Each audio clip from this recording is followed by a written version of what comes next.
Di sebuah rumah sederhana di pinggiran Semarang, angin senja sering membawa cerita yang tak terucapkan. Di usia yang telah merangkul kepala 5, Mbak Sari datang seperti hembusan napas segar dari sawah hijau kampung halamannya.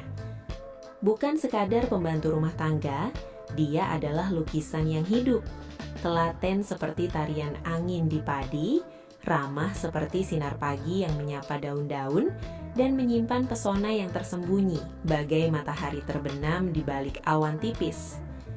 Istriku, Laras, selalu memujinya dengan tulus. Rumah ini seperti taman yang tak pernah layu sejak Mbak Sari datang, katanya sambil menikmati masakan yang penuh aroma kampung.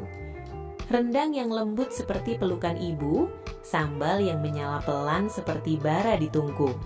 Anak kami, Dito, yang baru 7 tahun, langsung lengket padanya seperti anak ayam pada induknya. Mbak Sari punya cara ajaib, dongeng-dongeng dari desa yang membuat mata Dito berbinar dan senyumnya yang menenangkan seperti alunan gamelan di malam purnama. Tapi aku, Rendra, mulai merasakan getar halus di relung dada.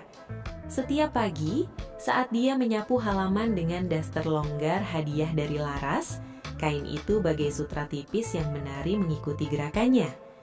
Daster itu menyembunyikan, sekaligus mengisyaratkan ada suatu pemandangan indah yang menyimpan penasaan, seperti bukit hijau yang tersembunyi di balik kabut pagi.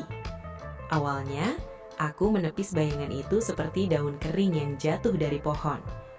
Hanya hayalan sesaat, pikirku, tapi angin membawa benih itu semakin dalam. Semua bermula dari kepergian pembantu lama yang sering membuat Laras menghela napas panjang.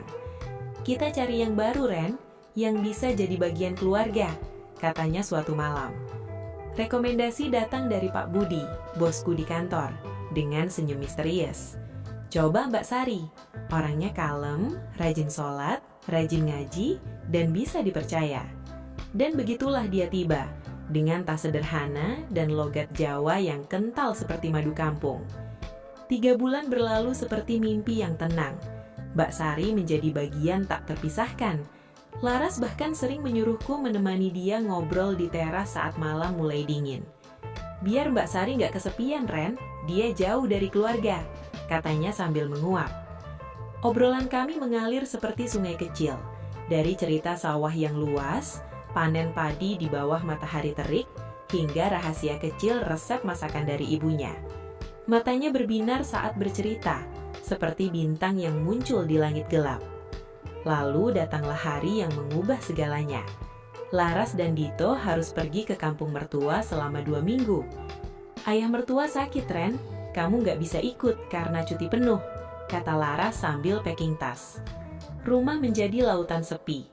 Hanya aku dan Mbak Sari, 2 jiwa yang terjebak dalam keheningan yang sama. Sore pertama, hujan rintik-rintik membasahi halaman.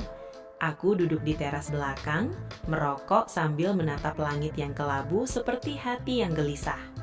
Mbak Sari muncul dengan secangkir kopi panas. Uapnya mengepul bagai kabut pagi yang hangat. Rambut ikalnya terurai bebas, tanpa hijab, bagai air terjun hitam yang mengalir lembut di bahunya. Mas capek ya hari ini? Tanyanya, suaranya seperti alunan angin yang menyentuh daun-daun. Dia duduk di dekatku. Jarak kami hanya sehelai daun kering yang bisa terbang kapan saja. Ini daster dari Mbak Laras, Mas. Cocok di badan saya ya? Tanyanya pelan dengan senyum yang seperti bunga mekar di malam. Aku menelan ludah. Cahaya senja menyentuh siluetnya membuat daster itu bagai peluk hangat yang tak ingin lepas. Obrolan malam itu mengalir lebih dalam, seperti sungai yang menemukan jalannya sendiri. Malam-malam berikutnya, tidurku bagai kapal yang terombang-ambing di lautan gelisah. Bayangan Mbak Sari hadir seperti mimpi yang tak mau pergi. Hangat seperti bara di tungku, menggoda seperti aroma kopi di pagi hujan, dan penuh janji tersembunyi seperti bintang di balik awan. Suatu malam, lapar menggigit perut. Aku berjalan pelan ke belakang rumah. Pintu kamarnya sedikit terbuka, seperti undangan yang tak disengaja. Di balik celah itu, cahaya lampu redup memantul di cermin. Aku melihat bayangan yang membuat darahku mengalir lebih deras. Seorang wanita yang sedang menikmati kesendiriannya, gerakannya lembut seperti tarian dalam mimpi. Jantungku berdegup seperti genderang perang yang jauh. Saat matanya menangkap pantulanku di cermin, waktu seolah membeku.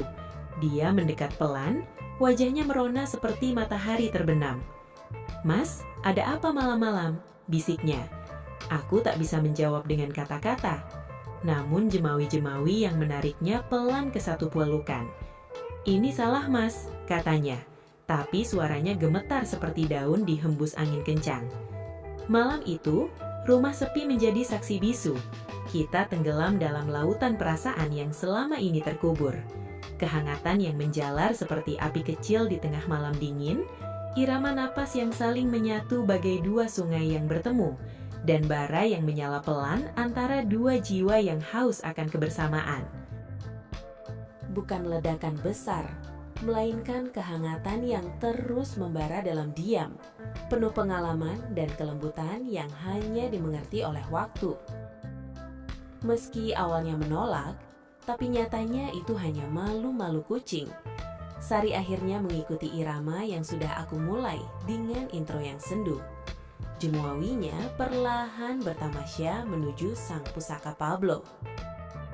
Ya, tak pernah kusangka bahwa malam itu, pedang pusaka itu akan dimandikan dengan lembut oleh pembantuku. Sang pusaka Pablo diamati dengan jeli oleh Sari, sambil sedikit tersenyum tipis. Sesekali, Pablo dibaluri dengan oli mesin yang bisa membuat upacara sakral itu bisa semakin lancar. Sementara itu, Rendra juga mulai membawa jemuawinya ke berbagai penjuru, hingga tiba di Bukit Bapau. Keadaan itu membuat keduanya hanyut dalam banjir bandang tipis yang tak disangka-sangka. Bisa dibilang, Rendra bermain sat-set malam itu, dan langsung membawa Pablo pergi ke dalam gua yang lama tak terjamah. Pablo diasah dengan berbagai varian, dan tak terasa sudah lebih dari 1 jam upacara sakral itu berlangsung.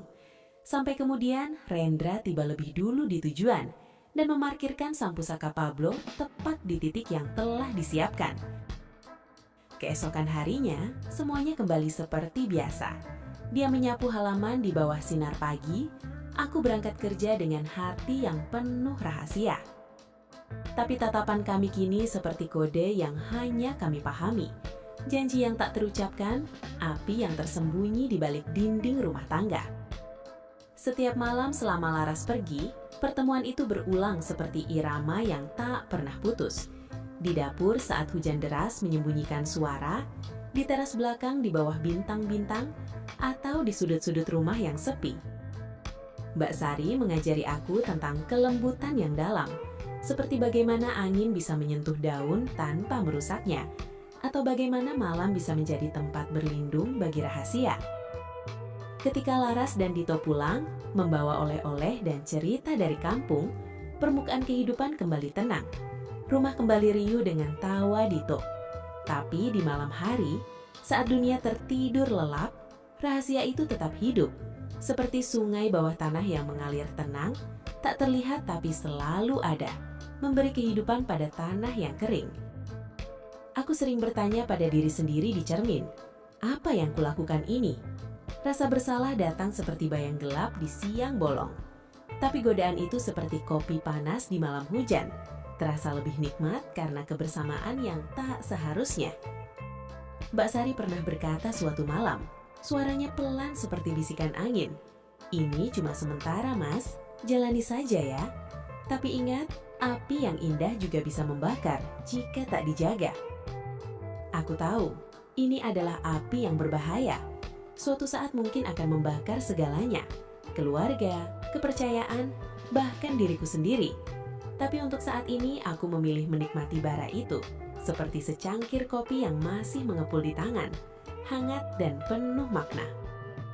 Dan begitulah kisah ini berlanjut. Dalam diam, dalam bayang, dalam api yang tak pernah benar-benar padam. Apakah akan menjadi abu atau tetap menyala pelan seperti lilin di malam gelap? Hanya waktu yang tahu.